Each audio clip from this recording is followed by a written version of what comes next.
想象一下，怎么把一整个文明塞进一本书里？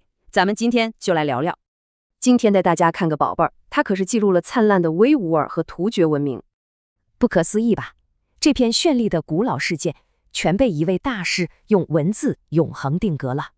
这就是马赫穆德·喀什噶尔里的超级神作，一部妥妥的奠基性历史词典。它可不光查字有，历史、文学、民俗，甚至天文，全在这里头。为了让这件千年瑰宝重见天日，现代学者们可是拼了命的接力，整整15年啊！从收集散落史料到科学翻译出版，太不容易了。像伊布拉辛这些顶尖学者，真的是组团死磕这个浩大的学术工程。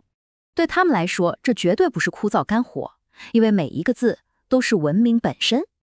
最绝的是，这些词汇凑在一起，简直就是一张活生生的生活地图。比如 Kishlak 代表暖和的跃动地， Otlak 就是牛羊成群的牧场，苏拉克是水域， Tuzlak 是盐藻，它们的生存环境全刻在语言里了。所以说嘛，这哪是普通词典，根本就是民族志和地理学的大师级跨界。经过几10年的国际学术研究，这部杰作现在终于能造福全球后代了。